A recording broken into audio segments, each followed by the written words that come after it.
আমি কম সময়ে আর কম খরচে কমলা লেবুর জেলি তৈরি করব। এই কমলা লেবু জেলিটা কিভাবে তৈরি করব তোমরা প্রথম থেকে শেষ পর্যন্ত পুরো ভিডিওটাকে দেখতে থাকো। এখানে আমি দেখো দুটো কমলা লেবুকে নিয়ে নিয়েছি। এই কমলা লেবু দুটো এখন আমি কি করব, এই কমলা লেবু দুটোকে মধ্যে দিয়ে এইভাবে কেটে নেব। মধ্যে দিয়ে এইভাবে কেটে নিয়ে তারপরে খোলাটাকে ছাড়াবো। তোমরা কিন্তু খোলাটাকে ছাড়িয়েও নিতে পারো, তোমাদের যেরকম সুবিধা হবে তোমরা সেরকমভাবেই কিন্তু খোলাটাকে ছাড়াতে পারো। কিন্তু এইভাবে যদি তোমরা কেটে খোলাটাকে ছাড়াও তাহলে দেখবে খুব সহজেই খোলাটা কিন্তু উঠে আসবে। দেখো কত সহজেই কিন্তু খোলাটা আমার উঠে চলে এলো। কিন্তু লেবুর দানা দু একটা বেরিয়ে যাচ্ছে, অসুবিধা নেই, এইভাবে দিয়ে দিলে আবার হয়ে যাবে, কোনো অসুবিধা নেই তাতে।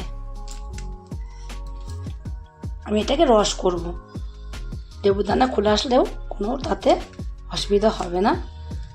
দুটো লেবুকে আমি একই রকম করে কেটে নেব আর এইভাবে খোলাগুলো থেকে ছাড়িয়ে নেব। এই দেখো খোলা শুদ্ধ আমি এটা ছাড়াতে গিয়েছিলাম, দেখো কেমন টুকরো টুকরো হয়ে গেছে। আর এটা আমি খোলা শুদ্ধ এটাকে কেটে নিয়েছি, কত সুন্দর রয়েছে। আর খোলা শুদ্ধ খোলাটাকে আগে ছাড়িয়ে নিলে এইভাবে টুকরো টুকরো হয়ে যাবে। টুকরো টুকরো হলে অসুবিধা নেই, তাও তোমাদের আমি দুরকমই দেখালাম। কাটিয়ে নিয়েছি আর এখানে একটা তোমার ছেঁকনি নিয়েছি। ছেঁকনির মধ্যে এবার আমি এইভাবে কমলা লেবুটাকে দিয়ে দেবো। কমলা লেবুটাকে দিয়ে একটা এখানে চামচ নিয়েছি, এই চামচটা দিয়ে এইভাবে চেপে চেপে দিলেই কিন্তু খুব সহজে রসটা বেরিয়ে আসবে। দেখো খুব সহজে কিন্তু রসটা বেরিয়ে আসছে, এত সহজে কমলা লেবুর রসটা বেরিয়ে আসছে। এর মধ্যে দিয়ে দিয়েই লেবুর রসগুলোকে বের করে নেব। তারপর যদি একটু থাকে এইভাবে হাত দিয়ে চিপলে কিন্তু বেরিয়ে আসবে একবারে। দেখো এখন যা আছে এগুলো সব ছুবড়া দেখছো, আমাদের কিন্তু কোনো রকম রস আর নেই। এইভাবে আমি সমস্ত কমলা লেবুর রসগুলোকে বের করে নেব। তো এক বাটি মতন এখানে লেবুর রস হয়েছে। এবার এই লেবুর রসটাকে আমি এক সাইডে রেখে দেবো। আমি লেবুর রসটাকে এক সাইডে রেখে দেখো এখানে গ্যাসে একটা ফ্রাই প্যান বসিয়ে দিয়েছি। এবার আমি ফ্রাই প্যানের মধ্যে লেবুর রসটাকে দিয়ে দেবো, মেপে দেবো। দেখো এখান থেকে এক কর ছোট তোমার বাদ আছে, এক কর বাদ দিয়ে আমি লেবুর রসটা পুরোটা এর মধ্যে ঢেলে দেবো।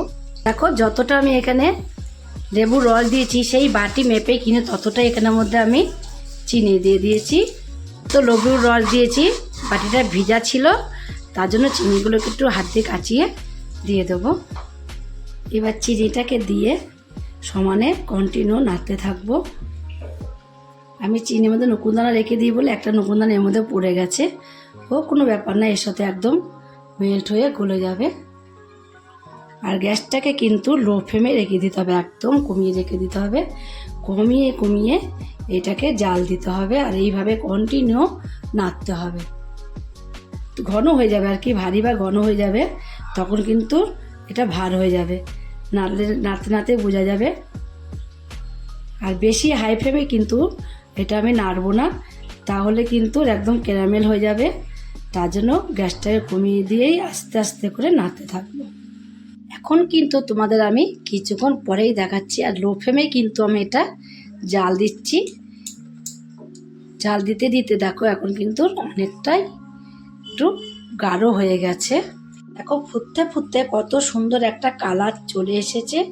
কালারটা দেখলে তোমরা বুঝতে পারছো যে কত সুন্দর কালারটা। যখন আমি দিয়েছিলাম তখন কিন্তু এত সুন্দর কালারটা ছিল না। এখন ফুটতে ফুটতে একদম কমলা লেবুর আসল কালারটা চলে এসেছে এর মধ্যে।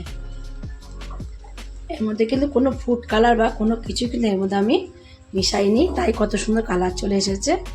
এখন দেখো একটু এটা নাড়তে নাড়তে এখন কিন্তু ভার ভার হয়ে এসেছে।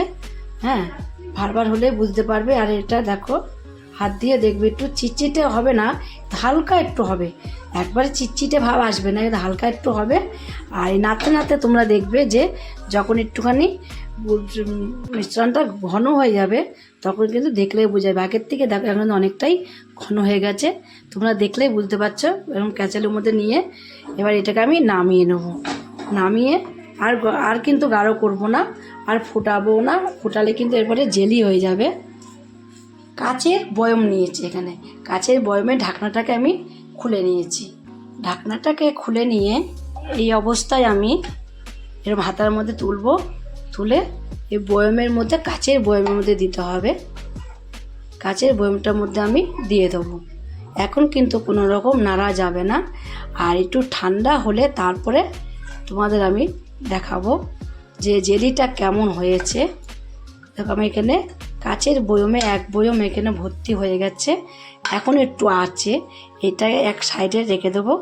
রেখে আমি একটা কাপ নিয়ে নেব।